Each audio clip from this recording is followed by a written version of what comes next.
बिस्मिल्लाहिर्रहमानिर्रहीम। अस्सलाम वालेकुम दोस्तों, आज हम ड्रैगन ट्रायंगल या डेवल सी के बारे में बात करेंगे। बरमूदा तिकोन के बारे में तो सारी दुनिया जानती है, लेकिन बरमूदा तिकोन की तरह पुरअसरार और हादिसात के मरकज जापान का ड्रैगन तिकोन या शैतानी समंदर के बारे में लोगों को बहुत कम मालूमात है। जापान के लोगों को इसके बारे में अच्छी तरह इल्म है और जापानी हुकूमत ने सरकारी ऐलान के जरिए लोगों को इस इलाके से दूर रहने का हुक्म जारी कर रखा है, लेकिन जापान से बाहर की दुनिया इसके बारे में बहुत ही कम जानती है। हालांकि बरमूदा तिकोन की तरह यहाँ भी जहाज़ों, आबदोजों और तैयारों के गायब होने के वाक़यात बड़ी तादाद में होते रहते हैं, बल्कि मुहक्किकीन का ख्याल है यहाँ हादिसात की तादाद बरमूदा तिकोन से ज्यादा है। यहाँ भी अगवा होने वालों की अक्सरियत माहिरीन, कप्तानों और हवाबाजों की है। बल्कि एक बात जो यहाँ ज्यादा खतरनाक नजर आती है वो ये है कि यहाँ गायब होने वाले जहाज और आबदोजों में ऐसे जहाज और आबदोजे भी शामिल हैं जिनमें खतरनाक एटमी मवाद भरा हुआ था। ये इलाका बहरुल काहिल पैसिफिक ओशन में जापान और फिलिपाइन के इलाके में है। ये तिकोन जापान की साहिल शहर योकोहामा से फिलिपाइन के जजीरे गुआम तक और गुआम से फिर जापान के मारियाना जज़ायर तक, फिर मारियाना से योकोहामा तक बनती है।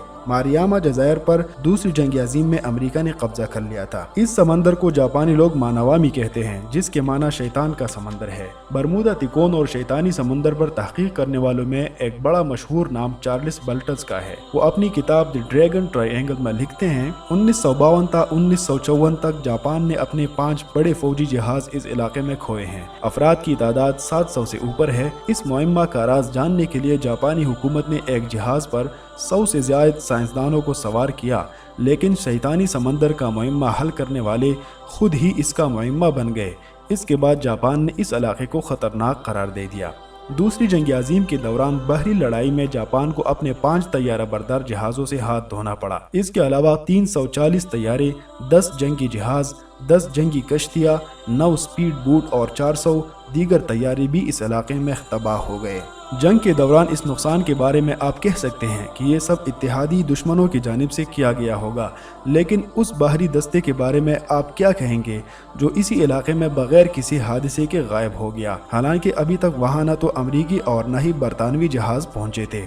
कम अज़ कम माहिरीन की यही राय है कि ये तबाही खुले दुश्मन की जानिब नहीं थी, क्योंकि एक मुहक्किक के बकौल ये बात इंतहाई मशकूक है कि इन जहाज़ों को दुश्मन ने डबोया हो, क्योंकि ये जहाज़ अपनी समंदरी हदूद में थे और जंग के इब्तिदा में वहाँ बरतानवी या अमरीकी जहाज़ नहीं पहुँचे थे। तो क्या ये कहा जा सकता है कि इस इलाके में कोई और छुपी हुई क़ुव्वत भी मौजूद थी जो इस जंग में अमरीका और इसके इत्तेहादियों को कामयाब देखना चाहती थी?